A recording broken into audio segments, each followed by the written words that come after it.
Dan kita akan memantau bagaimana situasi ataupun juga temuan di Maros, Sulawesi Selatan bersama dengan jurnalis Kompas TV Gufron. Selamat pagi, Gufron, apakah sudah terhubung? Bisa gambarkan, laporkan kepada kami seperti apa update-nya di sana. Ya, selamat pagi Putri dan juga saudara, betul sekali.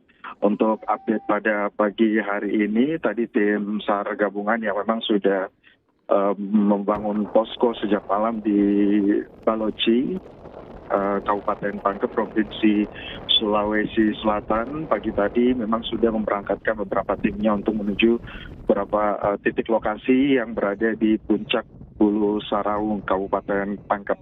Tim SAR gabungan mengkonfirmasi pukul 6:15 tadi memang sudah memberangkatkan tim AJU yang pertama untuk membawa drone dan juga peralatan komunikasi, karena memang peralatan komunikasi ini yang sangat dibutuhkan di saat medan yang tidak begitu mendukung seperti saat ini. Terus kemudian juga pada pukul 6:30 heli dari Lanut juga telah berangkat menuju titik lokasi, dan untuk penemuan badan pesawat pertama terkonfirmasi ini pada pukul 7:49 waktu Indonesia Tengah, dan itu mereka tim SAR gabungan ini menemukan serpihan jendela pesawat kecil.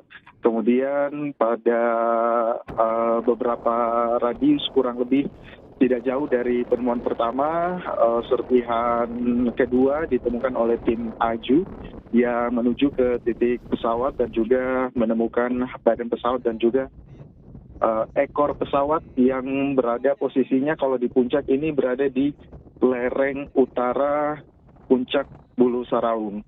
Kalaupun juga nanti ada akses proses jika nanti ada skenario evakuasi seperti itu, evakuasi rencananya akan tetap dilakukan di jalur pendakian gunung seperti biasa untuk proses evakuasi yang lebih aman. Putri. Oke, Gufron, jadi memang kalau dari informasi yang Anda terima saat ini sudah adakah misalnya berapa jumlahnya, kemudian itu bagian apa saja, kemudian apa hasil sementara yang bisa disampaikan soal temuan yang sudah ditemukan oleh petugas pagi hari ini, Bu Gufron? Baik, untuk bagian-bagian pesawat yang telah ditemukan ini ada bagian windows atau bagian jendela pesawat, terus kemudian juga temuan yang lebih besar ini ada badan dan juga ekor pesawat. Tentunya untuk proses selanjutnya adalah bagaimana untuk mengevakuasi badan pesawat ini untuk diselidiki lebih lanjut, dan juga tentunya pencarian lebih lanjut kepada korban yang terkonfirmasi berada dalam pesawat. Kurang lebih ada 10 penumpang yang hingga saat ini juga memang masih terus dilakukan proses pencarian. Memang hingga pagi tadi tim yang berada di puncak Bulu Saraung mengkonfirmasi bahwa kabut ini menjadi salah satu kendala yang berada di atas puncak, terus kemudian juga akses untuk ke badan pesawat, titik temunya badan pesawat ini aksesnya cukup terjal dan juga berkabut, sehingga ini cukup menyulitkan tim untuk bisa turun ke sana dan juga membutuhkan peralatan yang lebih safety gitu ya, untuk tim SAR ataupun juga tim gabungan untuk melakukan evakuasi tim badan pesawat. Nanti dikonfirmasi dari Basarnas, kalaupun ditemukan jenazah pada hari ini, maka jalur proses evakuasinya tetap berada ataupun juga mengikuti proses jalur pendakian seperti biasa. Walaupun memang ada jalur yang lebih cepat, namun dikhawatirkan jalur yang lebih cepat ini medannya sangat-sangat berbahaya, sehingga tim memutuskan untuk tetap mengevakuasi melalui jalur evakuasi ataupun juga jalur pendakian seperti biasa untuk tetap menjaga keamanan tim dan juga proses evakuasi. Putri. Oke, Gufron, dari titik penemuan tersebut, apakah memang area untuk pencariannya ini juga akan diperluas atau seperti apa, Gufron?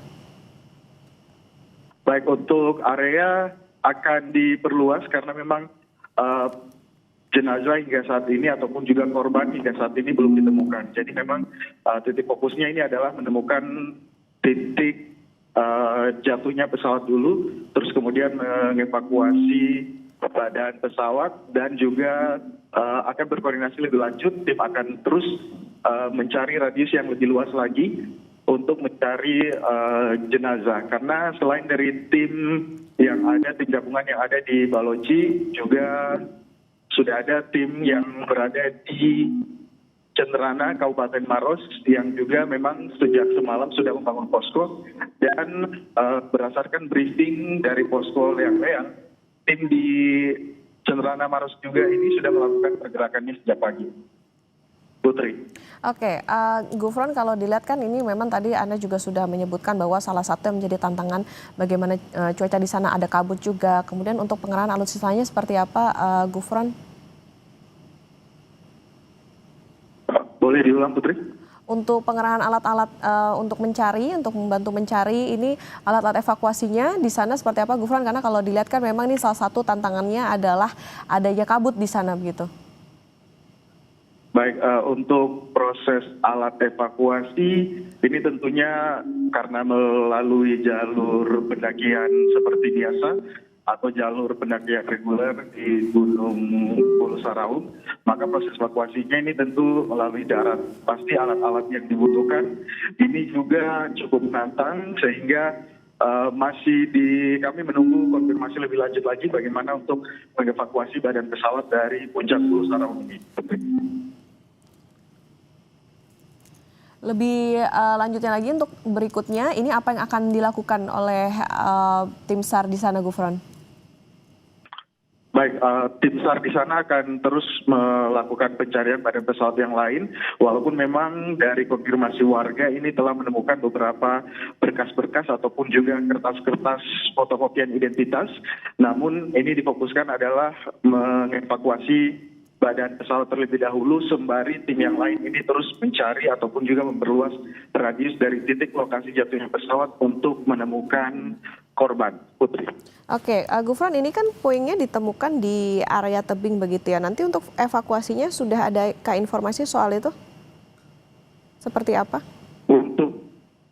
Untuk evakuasi badan pesawat ini lebih teknisnya belum ada informasi lebih lanjut, karena memang tadi tim SAR mengatakan bahwa masih akan mencari serpihan ataupun juga badan pesawat yang lain, terutama kotak hitam, karena itu juga yang menjadi poin penting atau titik utama pencarian pada pagi hari ini, dan juga memperluas radius tadi seperti yang kami katakan untuk mencari korban-korban yang hingga saat ini belum ditemukan.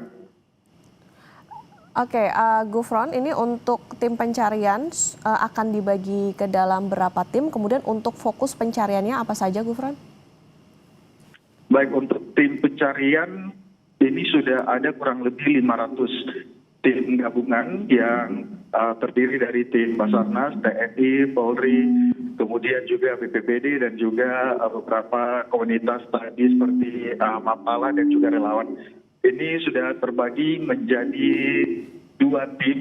Tim pertama yang ada di Balochi yang menuju ke puncak Pulau Saraung, dan juga tim kedua yang berada di Cenderana, Kabupaten Maros. Walaupun juga sudah terbagi menjadi 2 tim, di tim Balochi ini juga ada beberapa kali melakukan pembagian tim begitu ya. Tadi ada tim Aju pertama yang sudah melakukan perjalanan ataupun juga sudah memberangkatkan tim pada 6.15, terus kemudian juga tim kedua yang melalui kru helikopter, dan juga ada tim Aju kedua yang menuju titik penemuan lokasi penemuan pesawat dari tim pertama.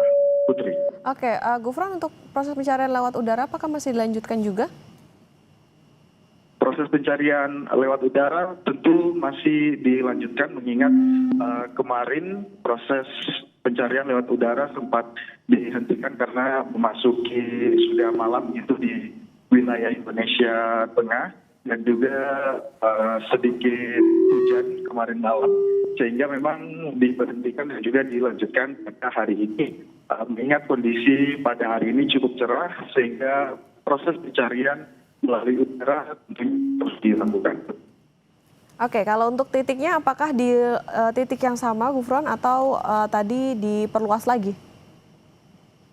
Titiknya akan diperluas lagi. Pertama adalah mencari badan pesawat yang lainnya yang belum ditemukan.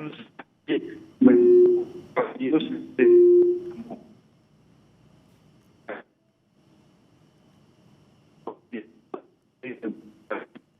Ya, Gufron, hingga saat ini belum ditemukan.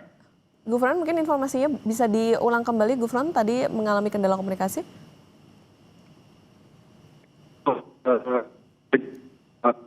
Ini pagi. Ya, Gufron.